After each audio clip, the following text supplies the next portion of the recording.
नमस्कार साथियों, स्वागत है एक बार फिर से आपके अपने YouTube चैनल सीखो ही मित्र पर। आज के वीडियो में हम बात करने वाले हैं पालनहार योजना के संबंध में एक महत्वपूर्ण जो ऐप आई है उसके बारे में।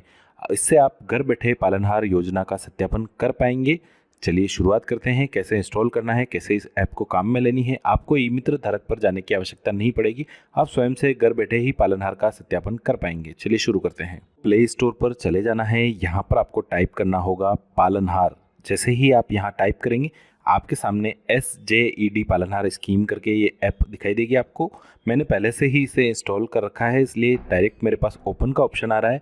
आप इसे इंस्टॉल कर लें। मैं इसे यहीं से ओपन कर लेता हूँ। सबसे पहले जब आप ऐप ओपन करेंगे आपके सामने कुछ इस तरह का इंटरफेस आपको दिखाई देगा। यहाँ आपको मोबाइल नंबर डालकर सबसे पहले OTP लेकर लॉगिन कर लेना है। जैसे मैंने पहले भी ऐप के वीडियो बनाए थे, आपको पता हो तो पेंशन सत्यापन के कुछ उसी प्रकार से यह ऐप काम करने वाली है। चलिए मैं आपको यहाँ मोबाइल नंबर डाल के लॉगिन करके बता देता हूँ।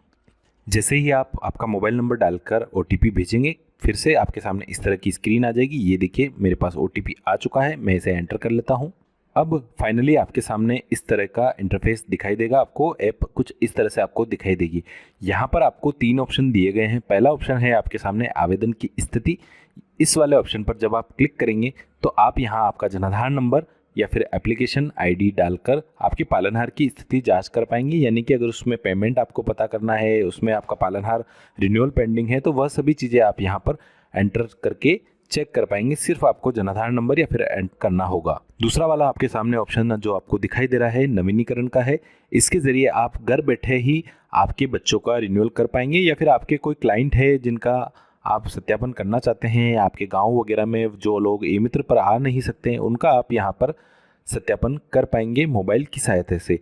फाइनली तीसरा ऑप्शन आपके सामने पेमेंट लेजर का है। यानी कि इसके जरिए आप पालनहार में अभी तक जो पेमेंट हुआ है उसकी स्टेटस भी घर से ही पता कर पाएंगे। कई बार ऐसा होता है कि हमें इधर उधर भटकना पड़ता है, हमारे पैसे नहीं आए, हमारे पैसे नहीं आए, तो इसकी जानकारी आपको इस तीसरे वाले ऑप्शन पर मिल जाएगी। जैसे ही आप इस पर क्लिक करेंगे यहाँ पर भी आपको आपका एप्लीकेशन नंबर या जनाधार नंबर डालना है। आपको सारी जानकारी यहाँ पर एंटर हो जाएगी। मैं एक जनाधार का नंबर डालकर आपको डेमो दिखा देता हूँ। देखिए जैसे ही आपने जनाधार नंबर डाला और सर्च पर क्लिक किया, आपके सामने पालनहार जो हैं उनका नाम ओपन हो जाएगा।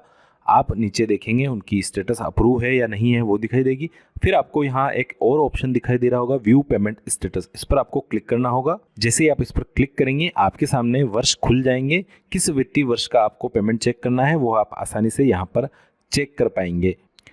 कुछ इस तरह से मैंने जब 2023 पर क्लिक किया तो आप देखेंगे यहाँ पर जो पेमेंट हुए हैं उनका ECS डन लिखा हुआ आ रहा है। यानी इन लोगों का इन महीनों का पेमेंट आपका हो चुका है। तो यहाँ से आप पेमेंट आसानी से चेक कर पाएंगे। अब मैं आपको सत्यापन वाला अंतिम ऑप्शन दिखा देता हूँ। जैसे ही आप रिन्यूअल पर क्लिक करेंगे आपके सामने फिर से जनाधार या एप्लीकेशन ID डालने का ऑप्शन खुल गया है। अब मेरे द्वारा जो यहाँ जनाधार नंबर डाला गया है ये देखिए आपको यहाँ पर ऑलरेडी रिन्यूड बता रहा है। अगर आपका सत्यापन हो चुका है तो वह आपको यहाँ पर रिन्यूड दिखाएगा। अगर सत्यापन नहीं हुआ है तो यहाँ पर आपको बेसिक सा एक फॉर्म खुलेगा। उस फॉर्म में आपको जो विद्यालय का जो अध्ययन प्रमाण पत्र है वह अपलोड करना पड़ेगा। छात्र की कुछ बेसिक सी जानकारी डालनी पड़ेगी।